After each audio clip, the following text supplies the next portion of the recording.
Good morning, everybody, and hello, YouTube world. Welcome to my channel. My name is Kimberly Ponce. Today, we're going to discuss a couple of verses about faith, and I had an idea last night that I'm happy to share with you today, so thanks for tuning in. I was kind of thinking about how faith is probably the hardest thing to do in life, and it's probably the hardest mentality to maintain at a consistent rate. And I was kind of thinking how Jesus must think of what does he think about our faith and sometimes our lack of faith. And I was kind of thinking how say you're in the water and you're wearing a life vest, and or say you're swimming in the ocean, and then somebody throws out a lifesaver, like a buoy, and it has buoyancy and it can keep you up, keep your head above water. I feel like that's kind of what is happening when we're lacking faith and lacking trust in God.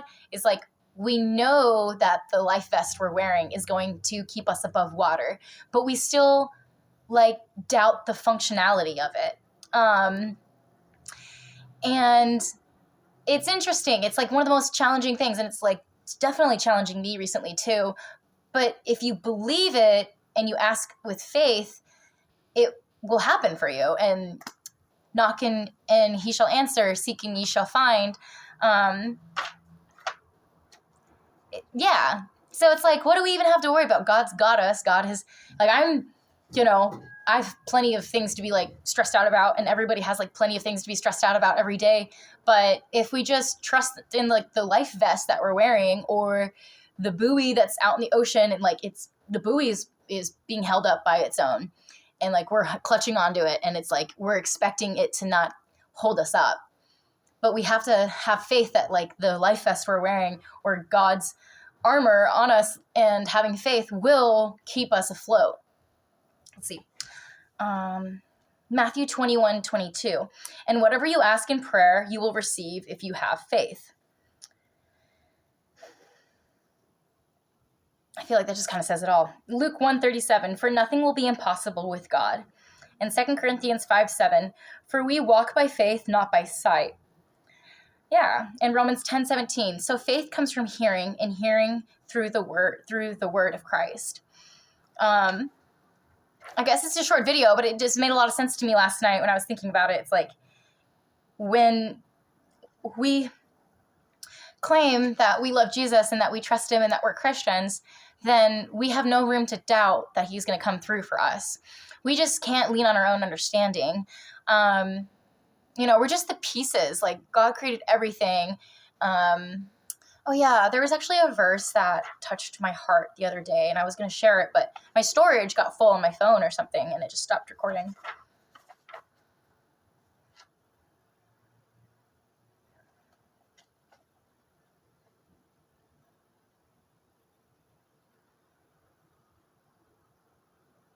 This one right here. It's so beautiful. Genesis? Am I saying that? Genesis? Yeah, I'm saying that right. 1:2. Genesis. Yeah. The earth, chapter 1, verse 2. The earth was without form and void, and darkness was over the face of the deep. And the Spirit of God was hovering over the face of the waters. And that just brought me so much peace, and made me feel so much amazement and in a state of awe, because God was here before there was anything, and it was just pitch black, and the earth was without form, and it was void, and darkness was over the face of the deep. So there was nothing, and he created everything. And the Spirit of God was hovering over the face of the waters. And it just kind of made me think about the reflection of God's face over the ocean, and it really touched my heart and made me feel really good.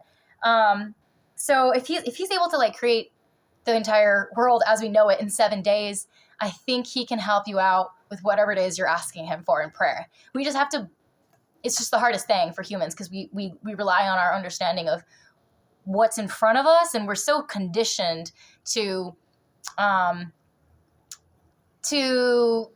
not lean into faith. In fact, everything is based off of a scientific answer or some type of evidence. You take the science industry, everything's based off of well, can you prove that your hypothesis is right? And then you go to the legal industry and the legal field, and people want to see the the facts of the case, the cold hard facts of the case, and then proven innocent until they're innocent until proven guilty. So it's like it needs to be shown these answers in tangible ways. And so it's no surprise, I think, that us humans struggle with just believing and like waiting for something to happen or for your prayers to be answered. But we just have to keep in mind that he overcame the world, and he died Jesus died like the most inhumane and cruel death in the history of humankind. So I try and use that here and there as something to keep things in perspective when I'm like not doing super hot on a day or something, and I'm like, irritable or whatever, or just like impatient, or just like not in a good mood or something. I just try and keep in mind, you know what, like he went through the worst of the worst of the worst, and he still chose to follow through and give his life in order to clean our sins and be victorious, and so that we can be victorious each and every day. And I also try and remind myself too when I'm like, bummed out or whatever, like today is the day the Lord has made. Let us rejoice and be glad in it. And it's just about where we shift our focus and attention to. And if we just have like a childlike faith, have like a childlike imagination, God loves that. He loves that. He honors that. And so, don't be too hard on yourself if you're like, man, I feel like my faith isn't all the way there. All he asks for us is just a tiny mustard seed of faith, and he'll work with us the rest of the way. And there's also another verse in the Bible that says, draw near to God and he will draw near to you. So whatever is on your heart, whatever's on your mind, it's okay to share it with God and tell him, like, this is kind of bothering me today. And you can talk to him like a friend and just confide in him, and then go to the word and then talk about something else. Like, he kind of actually already knows what you're feeling. He's just waiting on you to open up to him and ask for help. And you can ask for help and say, can you restore my ability to just believe how a child believes, like imagination is anything is possible. Like, can you give me like that childlike faith again? And being specific with your prayers too is like way cool. Like, that's like another level of being able to problem solve in our lives. And it's really a cool walk when we walk by faith, not by sight. So I encourage everyone to just, feel good about where you're at and how much faith you have, and then just keep going up from there.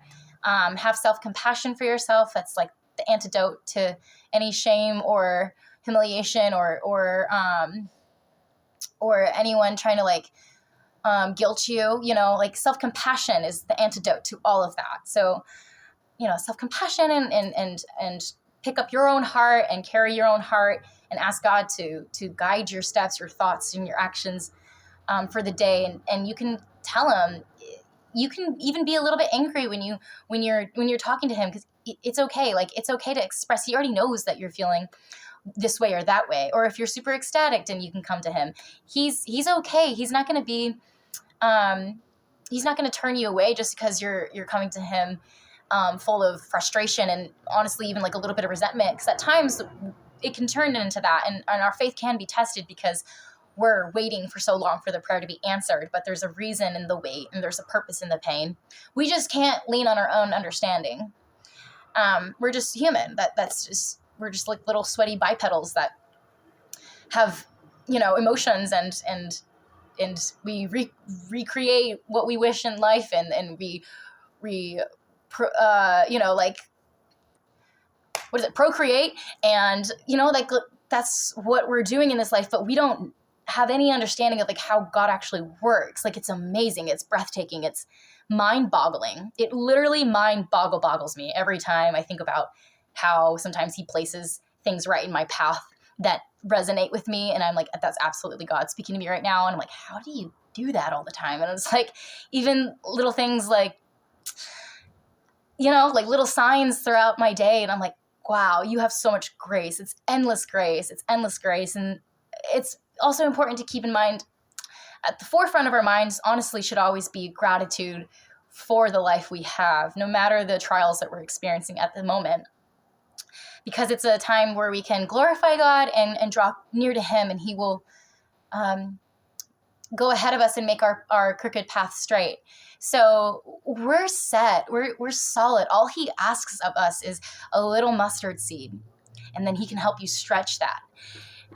But that's basically the message. I just wanted to share a little 2 cents of what I was thinking about last night about how faith is like a life vest. So you're buckled up and wearing your life vest and trusting in it, or you're wearing it and doubting the whole process of how buoyancy works. Like, he's got you, whatever it is. Like, God's got us all the time, and he'll keep your head above water. You just have to believe that the vest is going to save your life. You just have to believe that the vest is going to hold you up until the like patrol comes by, like the lake patrol or the security people that keep like an eye on what's going on in the waters, like Coast Guard. That's what I was trying to think of.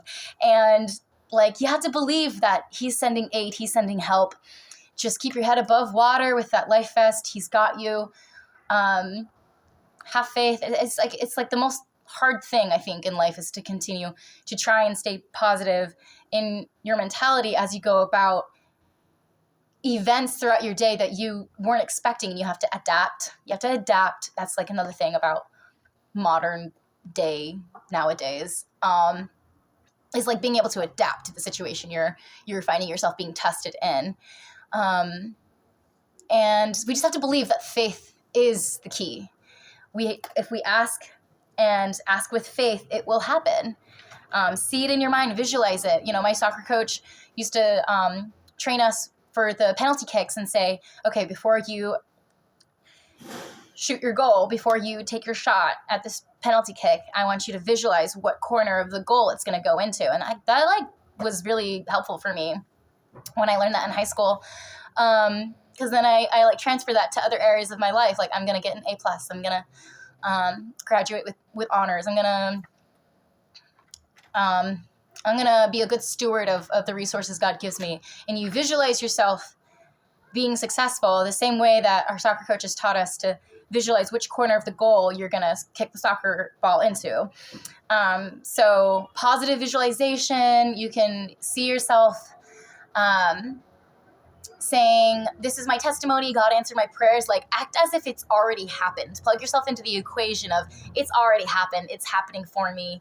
And it's okay to have emotions sometimes and be upset when you're coming to God and just telling him, like, hey, yeah, I'm not doing so good today, but can you help me see it this way? And can you give me the patience and the grace to handle this, oscillation of emotions that I'm having today? That's kind of like what I'm going through today, but it's no big deal. I got God. And I wanted to share about the life vest analogy. It's like, we might as well take off the life vest and just tread water if you're not going to actually believe and have faith in God answering your prayers. Because it's either that or you wear the vest and you just kind of zip the lip and have a self-assurance that he's going to come through for you. That's the message, y'all. I love you all so much. Stay safe. Stay blessed. You know what comes next. Stay chosen. Peace.